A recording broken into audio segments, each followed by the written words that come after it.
Hi everyone, this is Dustin the Blind Minnesotan. Today we're going to talk about Minnesota's housing crisis and how we can solve this problem because politicians are being so picky and so complicated that they're not understanding the basic way to solve our housing problem.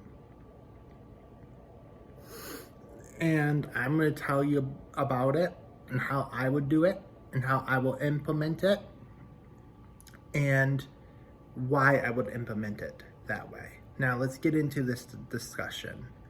The first thing I would do is I would use government domain to buy up all available land that's for sale in like Maple Grove, in Brooklyn Park, in Plymouth, in St. Louis Park, Edina, Bloomington first.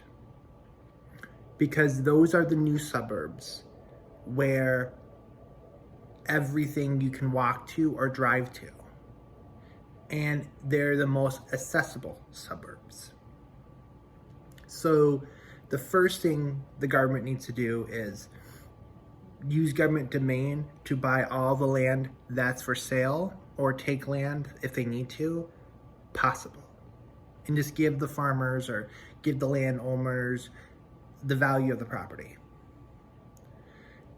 And give them a good deal so then they're not willing to fight it in court. And then what you do is you go find big condominium developers and apartment developers. I prefer condominiums because condominiums, once you build them, people have to buy and own them. But we also need apartments too for young people who don't have the money to, or the disabled who don't have the money to buy condominiums. And we just need to find developers. We need to go down to Florida. We need to fly down to Tampa, St. Petersburg, those big condo developers and say, hey, we want you to build condos in Minnesota. And then what we do is we sell the government possessed land to those condo developers, and we let them build 5 to 6 story condos, like no level higher level than 6 highs, and then we built multiple small buildings on a lot, and then between those multiple small buildings you can put sidewalks, you can put trees, you can put shrubs, and then in the middle of each, so then like each property we can maybe have 4 condominium buildings and a playground in the middle. So then all the families who live there with kids, they can actually go and have some place to play. Because, you know, we need, the issue with single family housing development in Minnesota, they're building it for the elite class only. Most young people can't afford $800,000 for a mansion-like house. If you go to like Maple Grove or Plymouth, you'll see how massive they're building these homes. And now some parts of Champlain, these homes are so massive that they're bigger than the historic mansions in St. Paul. When your house, modern house, is bigger than a historic mansion, it tells you, or just as big as a historic mansion, it tells you that your house is too big for everyday people to afford. If you go down to downtown St. Cloud, see the homes are 100 to 200 years old. If you go down to Brooklyn, old Brooklyn Center and old Robbinsdale, and you see how their homes are just like ramblers. You walk in, there's a living room, 3 bedrooms, 1 bath or 2 baths, and then they have a laundry room downstairs and another bedroom downstairs. You mean like that's how like all my family's homes are kind of built that bought in the old part of St. Cloud, the old part of Elk River, the old part of Foley. You just walk in, there's a living room, a kitchen, and then you have like 3 bedrooms, and those 3 bedrooms share a bathroom. And then like you go downstairs and there's another like then there's a living room, a bedroom, the laundry room, and another bathroom. And they're just small, basic homes. And that's why we need to build condos, because condos are small, basic homes. And you cannot build condos in downtown Minneapolis. And the reason why you can't build condos in downtown Minneapolis, because the land is too expensive. So to build condos and still make a profit and still make them affordable, you have to build them in the suburbs. And the reason why you have to build condos are because you can put more people on an inch of land. And because more people are on an inch of land, the developers can charge less per unit for sale and still make money. So then these developers are still making money, and then young people are benefiting because they can get a condo for $180,000. You mean? And then these condos don't have to be fancy. These condos just have to be basic. Like the one I live in Columbia Heights, you pretty much, after you badge in, you pretty much go into a little lobby area, and that has a meeting room right where HOA meetings are, and then mailboxes.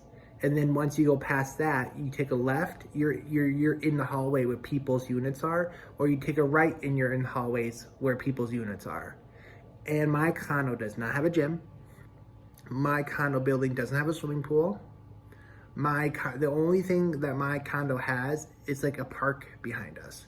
Because where I live in Columbia Heights, there's like 4 condominium buildings like next to each other in a giant square, and in the middle there's a park. And the park has like a playground, has a walking path, and then there's a little swamp in there so you can see animals like squirrels and birds, and and then the park is just surrounded by 6-level condominium buildings. So that's kind of, so then like you can pay $180,000 and get a simple place like this, like where I live, and then you can actually own your home and not be losing money like when you're renting. And then the reason why I say Maple Grove, Plymouth, Northern Brooklyn Park, Edina and Bloomington are good places to build, because those cities have massive strip malls. Like the shops at Arbor Lakes and Maple Grove is just pretty much a fancy giant strip mall. And the good thing is, if you build hundreds and hundreds and hundreds of condo buildings around that strip mall, people don't have to really drive during the summer. Everyone can take a beautiful walking path from their condos to the mall, do their shopping, and then walk home. And then during the winter, it's only like a 5-minute drive to everything you need. And then that's also environmentally friendly, because if everything's only a 5-minute drive from everything you need, you're not using as much gas as if you're like living in a single family home and have to drive 45 minutes just to get to the closest grocery store.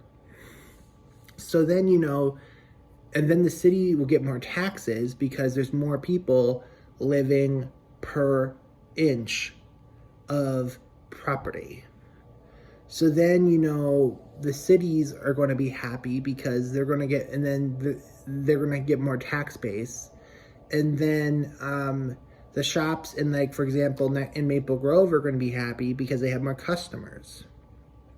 So, and then the good thing is, and if you build these condos in Maple Grove, Plymouth, St. Louis Park, Edina, and Bloomington, you have all the stores someone needs, and that makes the area desirable because people want convenience. People want affordability and convenience. Because, for example, pretend if like you lived in a condo next to the Mall of America, that'd be great because you only have to drive in the winter. You only have to drive 5 minutes.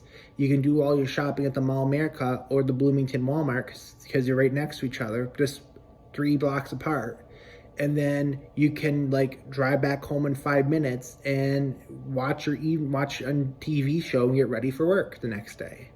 Or if you like live next to South, if you own a condo next to Southdale Mall, you can like see Southdale Mall in the distance. You can like hop in your car, drive 3 minutes, park at the mall, do your shopping at Kowalski's, hop back in your car, and then drive back to your condo. And the good thing is all those people there are also building equity because their condo values are going up because the areas are becoming more desirable. And then, we're saving the planet at the same time because all those people, they don't have to drive 30 minutes, 40 minutes, or whatever in jam traffic to get to where they need to go to shop because they're only a 15-minute walk or a 5-minute drive to Southdale or Ridgedale or whatever. And then all those young people actually get to own their home. So when they die and they give it to their kid can sell it and update to a better condo or a townhouse or single family house with that asset. So then, condos provide affordable homes to buy. But the state of Minnesota is not having property developers build them. And because we're not having property developers build them, we're not we're not solving the housing issue. And so more people are renting, and then landlords are like, the demand's up. We can milk more money out of these people and make more profit, and then they rise rents. But those people, if they could actually find a condo to buy that's between $180,000 and $280,000 range, that's simple, like my condo, they can move into there, and then the renters market will drop, and then low-income people with disabilities or minimum wage workers who work at Walmart or Target or whatever, they will have an affordable place to live because they can rent, and the rent prices will drop because the higher-end people who are renting now own a condo. And then the low-income housing that those people were in, they can be taken over by the homeless or the people with mental disabilities. So if we build more condos where a 2-bedroom unit with 2 baths is between $180,000 and $280,000 in desirable neighborhoods, it will reduce the strain on the rental market. And then the people in low-income housing can move to mid housing, and the people who are homeless can move into low-income housing. And then the cities are benefiting because there's more people on the land, and developers are benefiting because they can fit more people on the land to make money. And because there's more people, they charge less. And then St. Louis Park, Edina, Bloomington, Maple Grove, and Northern Brooklyn Park, and even Champlin, everything's a 5-minute drive. So cool, I can get on my 2-bedroom condo, go down to my underground parking garage, hop in my car, and just drive 5 minutes to get to where I need to go. Or I can do a 15-minute walk. Another thing we need to do also is build more trailer parks or mobile home parks, the proper way of saying it. Sorry, I grew up in a mobile home park / trailer park, and I would never call it mobile home parks. That is just a woke term for trailer park, mobile home parks. I'm sorry, I'm a redneck kid, and I call them, when I was a kid, they're called trailer parks. So forever, they're going to be called trailer parks.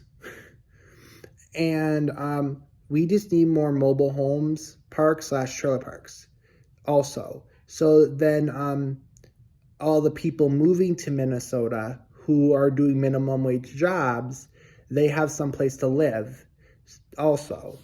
Because a lot of the Hispanics here in my area, they moved to Hilltop, and because there's a bunch of trailer parks in Hilltop, they buy a $15,000 trailer, and then they rent the lot rent.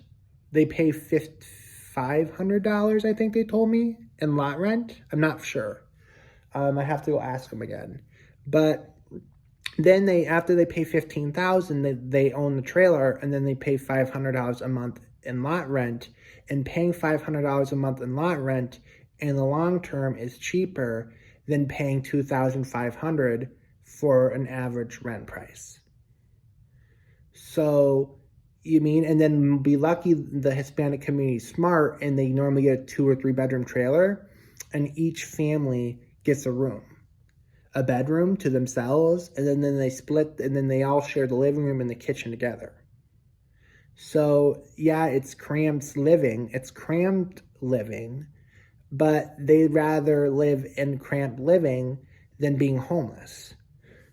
So also, if we build out of Monticello, Clearwater, if government domain came and took big acres of farmland and then sold those lands to major trailer park developers or mobile home developers, it would help, because the people who don't want to live in condos then can live in mobile home parks. So then you'll have choice. Okay, I can live in a condo that's affordable, or I can live in a mobile home park. And then also, we also need to build more townhomes. So then it can be low class of home ownership. Home ownership can be trailer park. That can be the lowest. And then it can be condo. And then it can be townhouse. And then it can be home. Because single family homes should be for the elite class to own. And then the middle class should own townhomes that are here. And then the lower middle class should own condos. And then the low middle class should own trailer houses / mobile home houses in trailer parks / mobile home parks. And then low income people, the upper low income people, should be renting normal apartment buildings. And then the poor that are disabled, mentally ill, should be in Section D or Section 8 housing, owned by the government or state or federal entities. Because, we're not building more condominiums in the Minneapolis suburbs, and then we're not building more townhomes in the Minneapolis suburbs, and we're not building more mobile home parks in the Minneapolis suburbs. We're missing a whole middle class housing gap. And the powerful, rich, elite people in St. Paul are doing nothing about it. They're not doing anything about it. And it's driving me bonkers. And the good thing is, kind of I could get a condo in Maple Grove right next to the shops at Arbor Lakes, or up by the hospital, the Maple Grove Hospital, or on the other side of the freeway by the Maple Grove Walmart for $180,000. That place, that condominium building, would be bought out, because everyone wants to live next to a Walmart. Everyone wants to live near a Target. Everyone wants to live near a hospital. Everyone wants to live near a big shopping mall, even if they don't admit it.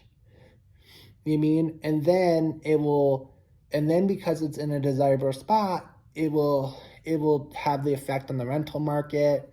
Young people, they will build equity and all this stuff. So, and the reason why I say Northern Brooklyn Park is because Northern Brooklyn Park is up by that Target headquarters in Hy-Vee. And Southern Brooklyn Park is pretty much built out already. There's nothing you can really do there. But Northern Brooklyn Park up by Hy-Vee, almost up by Champlin, there's still big, massive cornfields up there. And in Northern Brooklyn Park, there's hundreds and hundreds and hundreds and hundreds of factory jobs and warehouse jobs.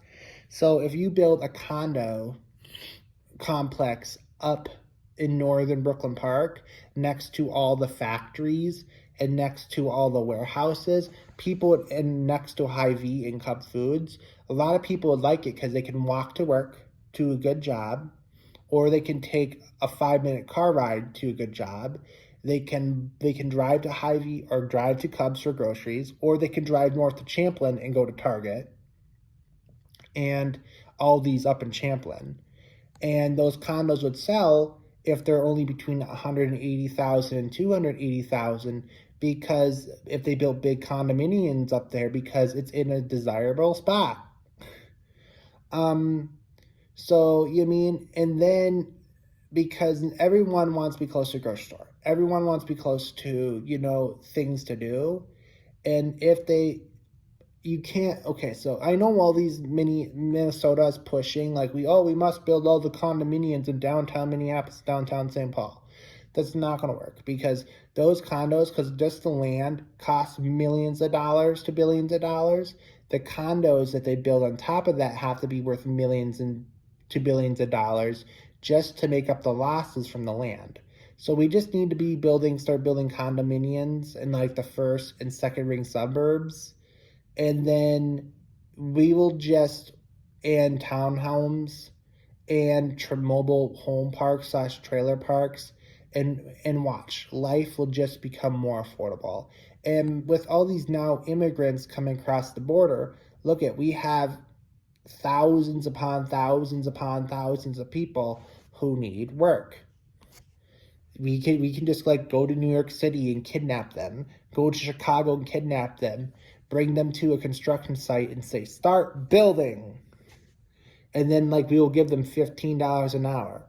Start building, people, and then we can have them start building and stuff, because we have all these Hispanic immigrants from Mexico, South America, who are all coming here to work, and they're not picky on what kind of work that they want to do, and we need to build all these condominiums, townhomes, and apartments and mobile home parks, and we need labor. Just go to Chicago, go to New York City, put them on a bus and say, hey, you guys are now part of the Minnesota Housing for Hope construction crew or something like that. Start building. You know what I mean? And then, of course, we'll have some people already trained that can teach these people what to do. And then we'll have construction workers to build all these buildings that we need. But until then, this is how we can kind of solve our housing problems here in Minnesota. I hope you have a good day. Bye-bye.